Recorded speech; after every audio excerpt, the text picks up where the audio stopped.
I look like an ogre is what I would call it. Yeah. My lips were swollen. I had lumps here, lumps here. It was unrecognizable. I came to see you. You said, get to the hospital right now. You were afraid that I was going to have trouble breathing. I would never, ever, ever want to have my pancreas electrocuted or like, I don't know what would come out of that machine.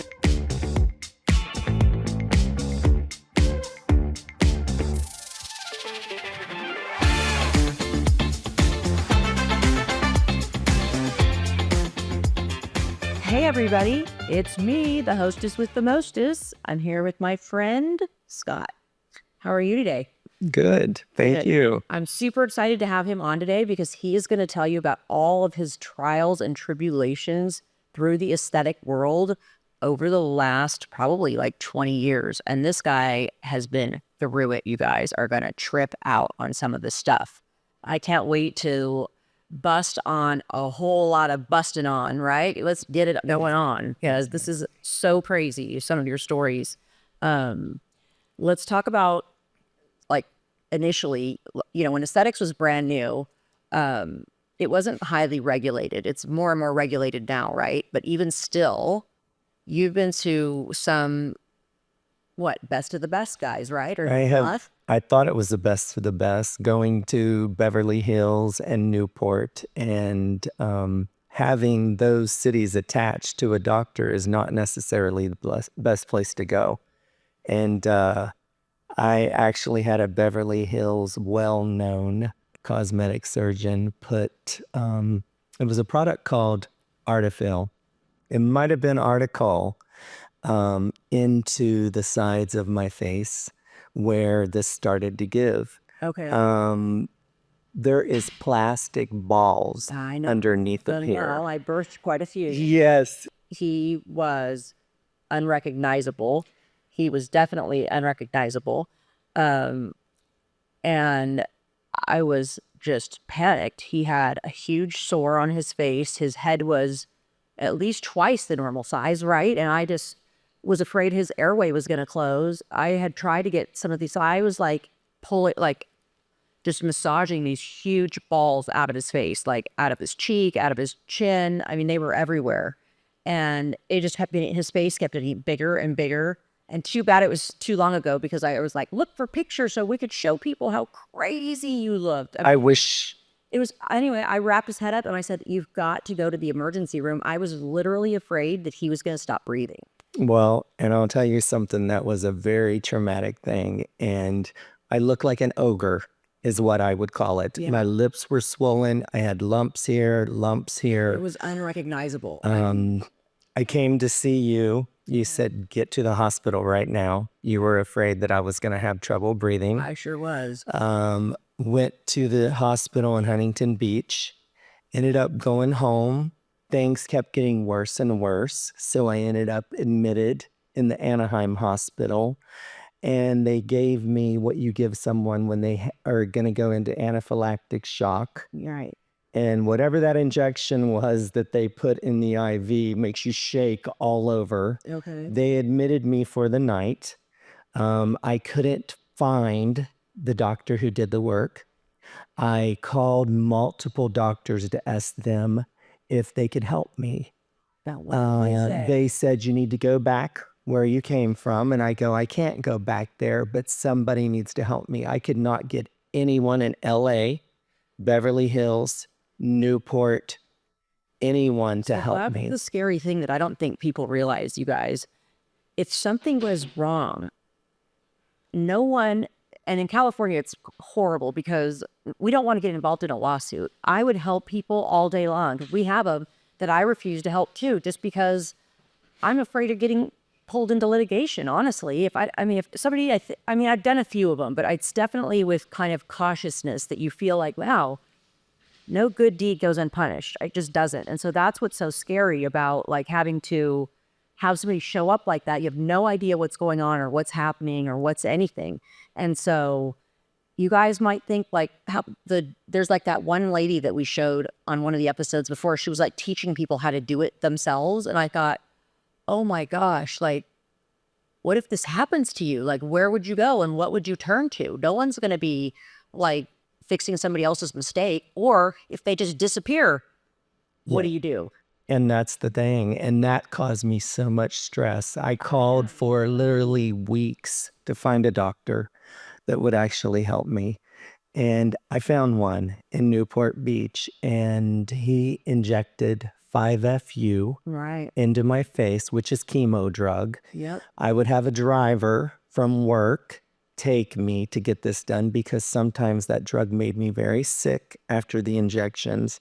I passed out one time after that. Right. And the lady that drove me could barely drive me home. She was shaking so bad because she had never seen me like that. Of course. The Me either. I was scared to death when I saw you. I was so panicked going, oh my God. I mean, it was bad. It was bad. And then because you have such a distinctive voice, do I feel like that I knew it was you? Otherwise, it did not look like me. It was a monster. it was crazy. And the doctor that did do the work, it took weeks and weeks of these injections. And they told me, his staff, that he literally got on his hands and knees outside my door when he saw me and thanked God that it was actually working. Me too. I mean, what do you do if it doesn't work? I mean, people have gotten like severe deformities and all kinds of stuff where you have to live with that stuff in your body, and then it just swells up. It goes, kind of comes and goes as it, you just want to make sure that you're not being injected with anybody's experimental filler either. There's some doctors that have like their own fillers, which you have other experiences. The doctor in Beverly Hills. Yeah. Like what he's injecting is like, it's like his own proprietary whatever, and he doesn't tell anybody what it is. And I don't know. I think it needs to go through the FDA for a reason, right? Like it's there for our safety and it's there for a reason. I mean, that's why things cost what they cost, but it also gives you that safety net of. There is no way that product went through FDA for sure. No. And No. now I am scared to death of permanent, what they call permanent or semi-permanent fillers. Well, because guess what? Permanent things can have permanent problems, right? It's just what it happens. Permanent is great if it's great, but if it's horrible forever, like and ever and ever and ever. So yeah, I'm so glad that that ended up okay for you and all the rest. But that was what a wild.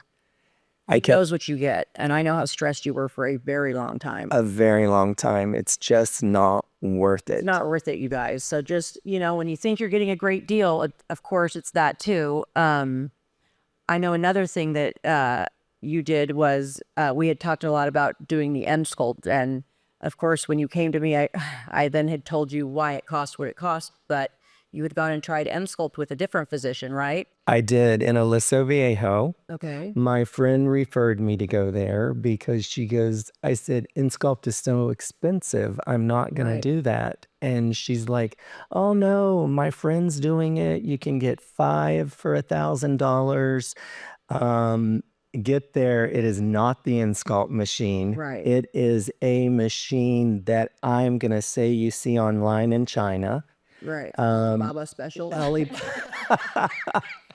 The Alibaba special. And it does, you feel something, but the machine almost would smell like it was burning or something. I just didn't really understand what was going on. The handles had black on them from I don't know what. But after that, I went to my friend and I said, that is not the M-Sculpt machine. Right. Well, it does the same thing. And I go, it obviously doesn't do the same thing. She had referred 3 of us to go there. And the other guy, 2 of the other guys, they stopped going too because they said, I thought it worked like the first 2 to 3 times. Right. But then nothing. But you got to remember how many organs are under there too. Like having Chinese electricity, whatever, like run through there. I mean, your aorta is right here. Like, I don't know. I just feel like I would never, ever, ever want to have my pancreas electrocuted or like, I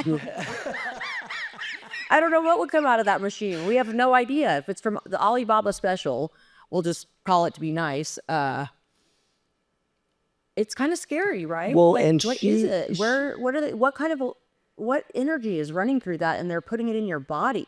Well, and the thing is, the place that I went, they were running it on Groupon and running specials. Yeah. And I actually called Scott Neo and reported the place. Okay. Nothing. They Nothing. can't, yeah, they can't do anything. What Yeah, they did nothing.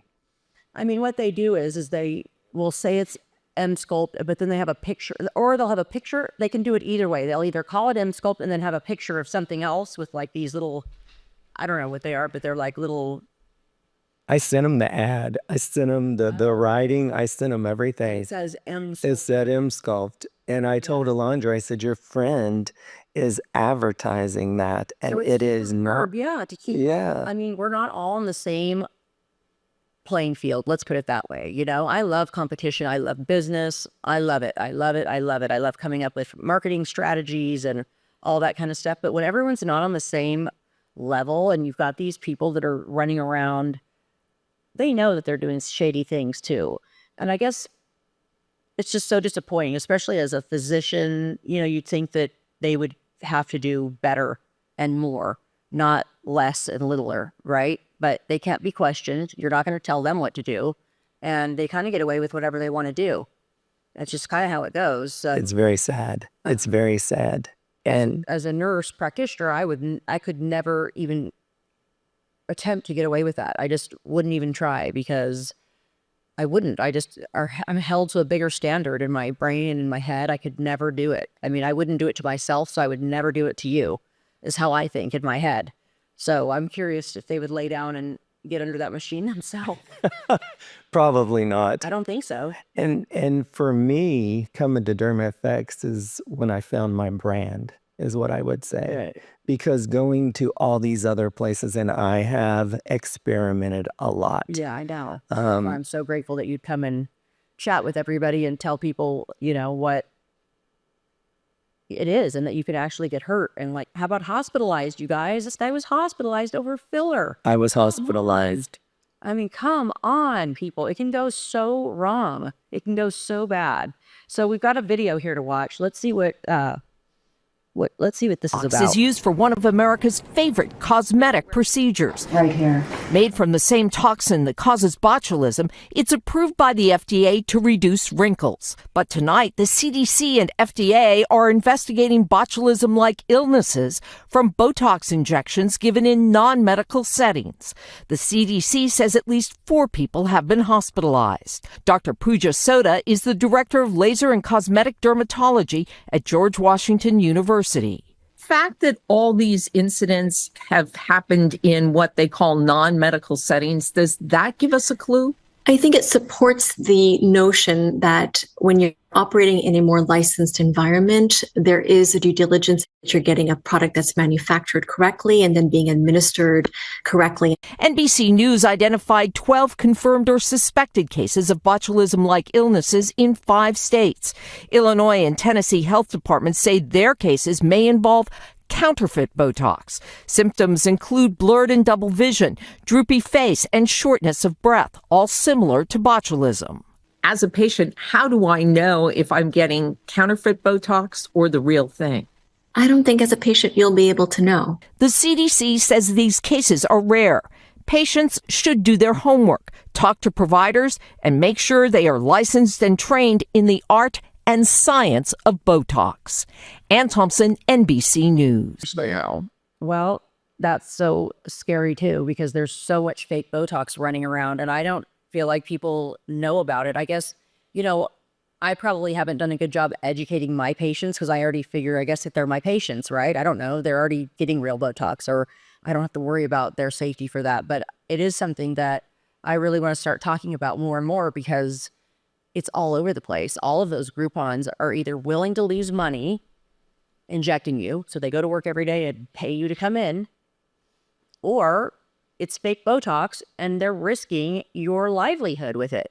I mean, it's so crazy, right? It is crazy. Like, I can't imagine. And to get that fake Botox, you can get it, I think they deliver within like 3 days. Like, you can just have it. So you don't know what you're putting in your own body. And that is the scariest thing. And I I wouldn't be able to live with myself if I hurt somebody. I mean, even I can't even live with myself if I hurt somebody with the real stuff. You know what I mean? It devastates me. I would lose sleep over people and anything that doesn't go perfect. It's really upsetting to me. So the fact that this is just going on and it's around, it just needs to be brought to light. And so I want more people to start talking about it, really, and then just see like what can happen to you. And these, people that are teaching people to do it at home and online. I don't know if you saw any of my other one, it was this girl that was like literally marking her face out and showing you how to do it to yourself. And just like, she was like, yeah, I don't know what the Botched does, but scary. this is what I inject. Like, There's videos all over of them doing self-injecting, and it is scary. Because literally you can see ads to buy that stuff online. sure can. Alibaba's site Yeah, sells it. Alibaba does sell it. AliExpress sells it. Yeah, they do sell it. Let's look at this one. Okay. This is Dr. Karen Manukian, and thanks for watching another episode of Scarred. This is a lady who 20 years ago had an injection of Teflon gore-tex placed into the wrinkles of the glabella. The glabella is the area in between the eyebrows and is prone to wrinkling known as 11s. We now use Botox to eliminate these wrinkles, but 20 years ago there were very few options. Teflon gore-tex slivers were placed underneath the wrinkles in order to pull them up and to fill in the area below the wrinkle. I used a small incision into this area after injection of a local anesthetic. I'm using a mosquito clamp to carefully dissect out the gore-tex material. Gore-tex material, very much like silicone or Artifil or Belafil, can remain underneath the skin for years and may develop granulomatous changes. Once removed, the Teflon is eliminated, and I can use a very small suture known as Prolene in order to close the skin incision, and the patient will heal within a couple of days. This is the Teflon material after it's removed from the body, and we'll send it for pathologic exam. Is that crazy? That's scary. Right. So that's what happens. So, and I can't tell you how many things that I inject around. Probably on a daily basis, somebody has a permanent cheekbone or permanent lips or Teflon gore-tex was a thing back then. That was way before, like he said. So that was probably somebody that was doing it with a regular medical doctor at the time that's what they did it. But your body starts to go, this is funky and I don't want it here. And especially if you ever like bump it again, people that have fillers that are like permanent know that too. Like if you bump permanent filler, it starts to get angry and starts to grow and move and does all this funky stuff. So I know like in lips, I got patients where I'll only inject like 1/4 of their lip because it like flipped over and it's only on this side. So then like it looks all weird if this is flat because the implant slipped. So it's just permanent things can come with permanent issues. Thank God you could pull that out like that, because you cannot pull silicone out like that. Like liquid silicone actually grows into the muscle. And so to try to get it out, you have to actually cut into that muscle and up like the skin itself. Because if you just try to take the silicone itself, it just pops right back down. You can't break it. It doesn't come off. So you have to cut the actual muscle out with the silicone. And so it leaves people super deformed. So that's a super scary thing. Thank God that just came out in one piece like that too. I pulled out a couple of different lip implants too, where you just do the same kind of thing. You just tug and they come out. Thank goodness, because it's not liquid. It's a piece. Wow. Even cheekbone implants. I've got some women where their cheekbones are like this, so I have to go in like kind of build around them.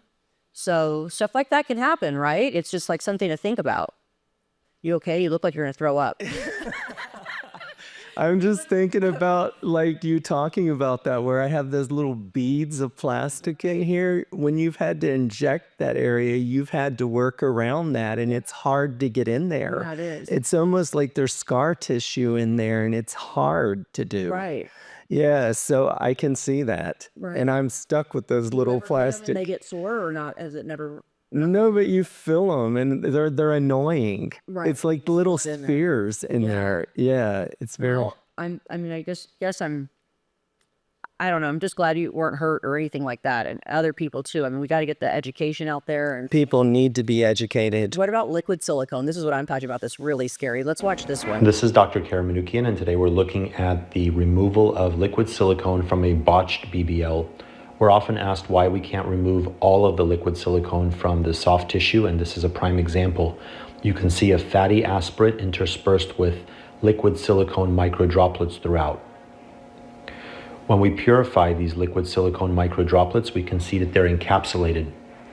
There's a hard outer shell with liquid silicone on the inside. This is the body's response to inflammation and fibrosis. The hardened shell forms a protection for the body from the soft tissue to the liquid silicone. When you pop these with a caliper or forceps, you can see liquid silicone coming out. These cause inflammation, granuloma formation, fibrosis, but most importantly, inflammation.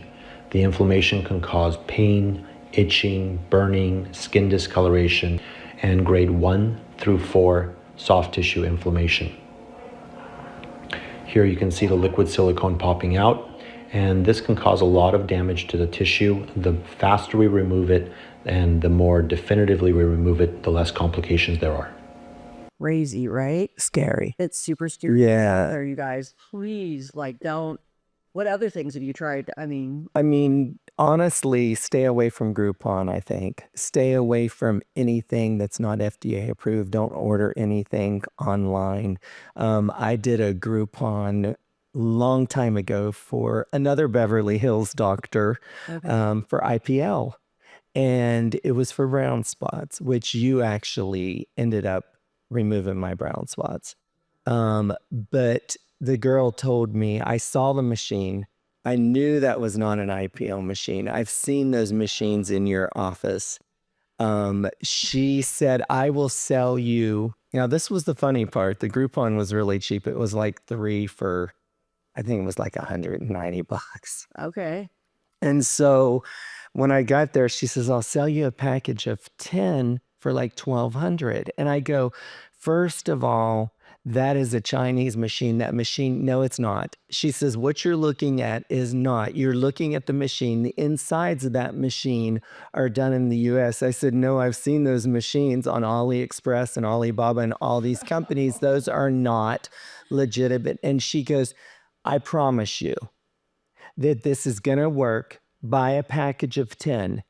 If you pay me the $1,200 and do the package of 10, I'll throw in a free facial. I'll throw in this, this, and this. And she goes, then if it doesn't work after the 10th one, I'll give you your money back. Oh. She didn't give me my money back. Oh. And I did the 10th one.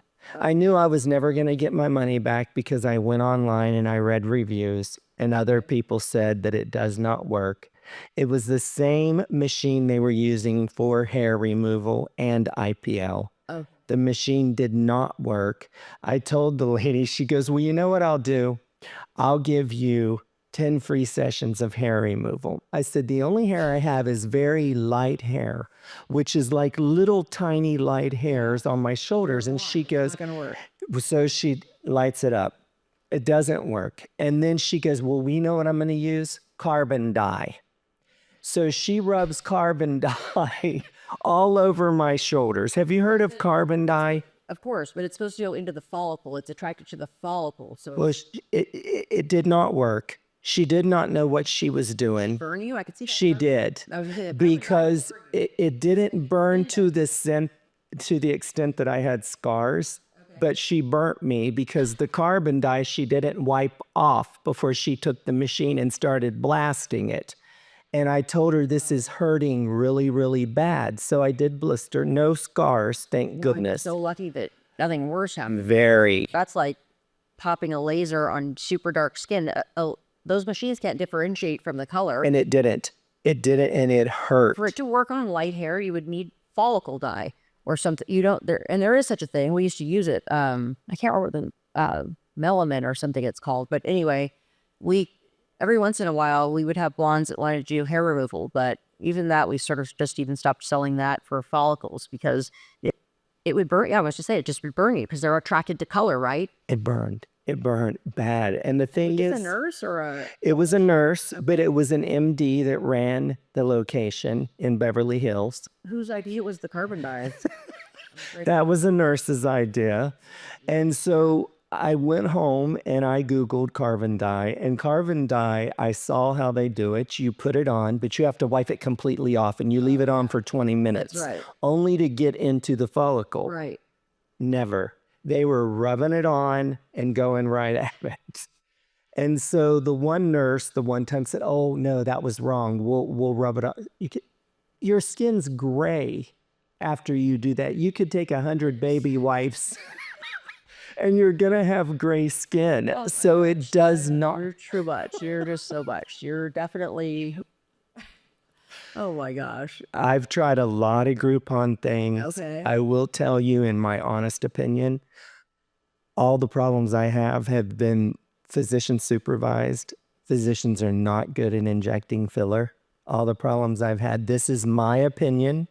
I think nurses do a way better job because when I come to you or one of your nurses, I feel like someone did a really good job and they're very artistic. Good. Well, that's the thing. And I think regardless of the MD, RN, NP, PA, whatever you are, it's just really, you want to know how many have they done, you know, if it's somebody that normally does surgeries, they might be a great surgeon, but not necessarily a great injector, right? Because it's just, I don't know. I always say, why do you need an astronaut to drive a taxi cab is what I always tell them. And I don't know. If you're a good plastic surgeon, why would you inject Botox? When I've had doctors tell me that they don't enjoy doing that they would much rather be doing surgery because that's where the money is. Of course. Yeah. I don't think I would pick up a needle. I mean, I don't know, but I feel like nurses have historically always given the shots, right? But now it's money's involved. They're like, nah.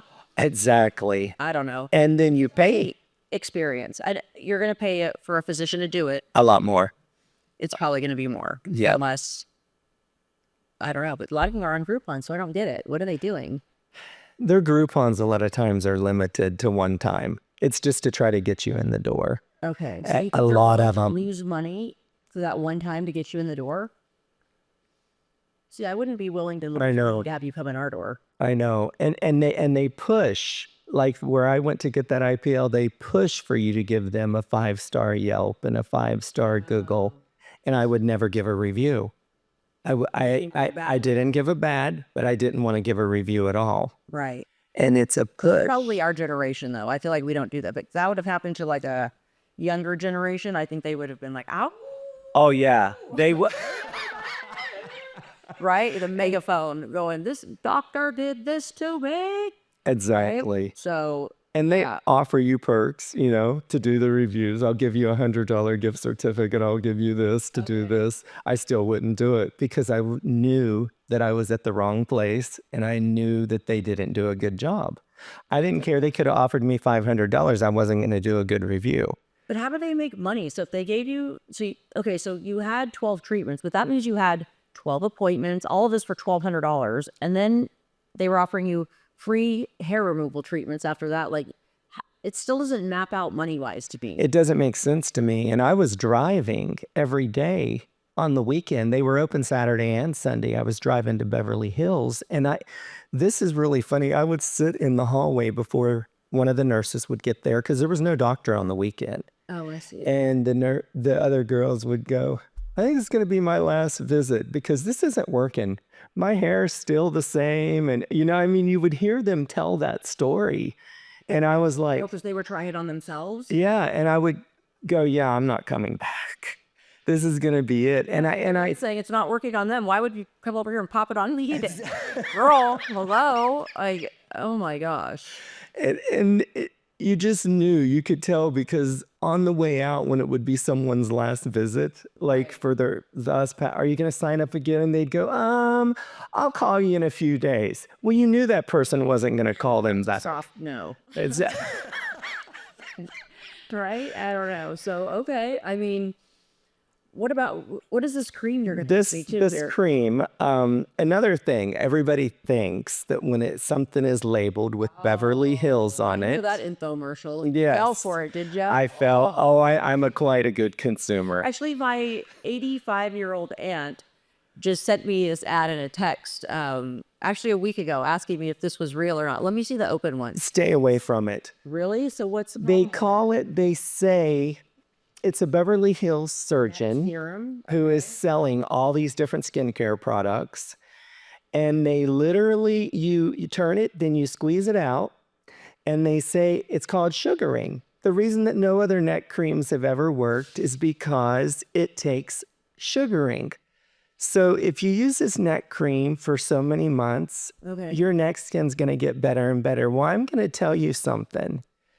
I used that for a couple weeks and noticed my neck getting worse and worse and worse. And I got to thinking to myself, is this cosmetic surgeon selling all this stuff because he's going to get more patients to do surgery on because it's making things worse?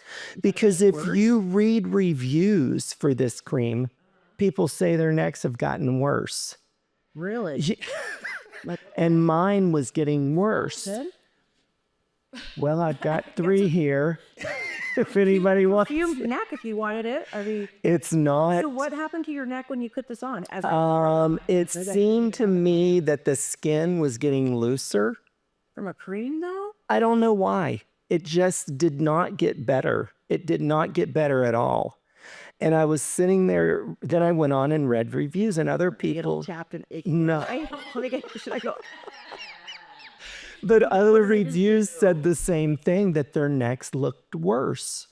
And I was like, could it be possible that he's going to get patients from this?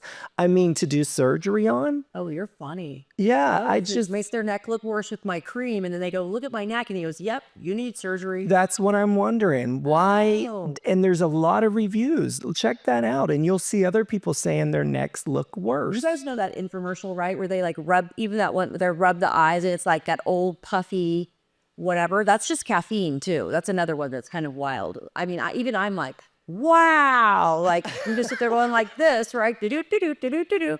And then all of a sudden you've got this like perfect under eye. Well, they put caffeine in products for that reason. It just kind of gives you a temporary plump. But I almost feel like you could do that with anything. If I sat there every morning and just massaged my under eyes for a whole minute, they'd probably look great all day too. I think probably. Especially Maybe a you're bit of a treat. stimulating some collagen. Or at least stimulating the fluid till I think plump everything kind of out. So But I have fallen for a lot of things. yeah, you are. Wait, stop falling for things. Well, I have stopped. Maybe you can go out and do some investigations for us. Look at that. How much fun would investigating? Oh my gosh, that would be fun. That would be fun, but I definitely am not sure I would want to go through what I've gone through. So you guys, this guy's been hospitalized, blistered, he's scarred, he has bumps he has to still feel every day. Yep. I mean, you really got out pretty lucky considering. I mean, I'm thankful every day and thankful that I found a doctor that would help me because literally I called probably 50 doctors that would, someone does something, think twice about it because no one else is going to fix them. They won't even touch you. They're afraid for liability. I know. Malpractice sets it up like that. We're afraid to touch you. I mean, I pretty much begged the doctor that took me and he had a heart to do it. So thank God you found one. I could have been Yeah, because that's past my pay grade once your head is 2 months. this big. I don't know what to do with you. Oh my God. 2 months. Oh my God. And he would, And your life goes on hold. It's so scary, right? Like all of a sudden, I had to go to work and I was like not feeling good. It just, whatever that was in that product, Yeah. which I refer to it as article, but it was self-made, obviously, right? from a Beverly Hills doctor. And I don't know what it was, but I know that it messed me up. Wow. Well, I guess note to self, right? Exactly. Thank you for coming in. I think this was so fun. And I think that we're kind of on a roll with this whole thing. If you've got a story for us, I'd love to hear it. Just come on in and tell it. Let's see who's good, who's not out there. What's the real deal? I think people want to know the real deal. And just remember, when things are too good to be true, they are. Say putting on your clothes or something. I don't know, but not stuff you put in your body, right? Like do I good agree. food, do good products and injecting anything in your body, please make them safe. I mean, Exactly. it has to be safe. I Okay, well, any last words? My last words would be, if you go to DermFx, stick with DermFx. Find your brand and stick to it. Oh, you're sweet. Well, thank you. Thank you so much. All right, everybody. Have a good one. Bye.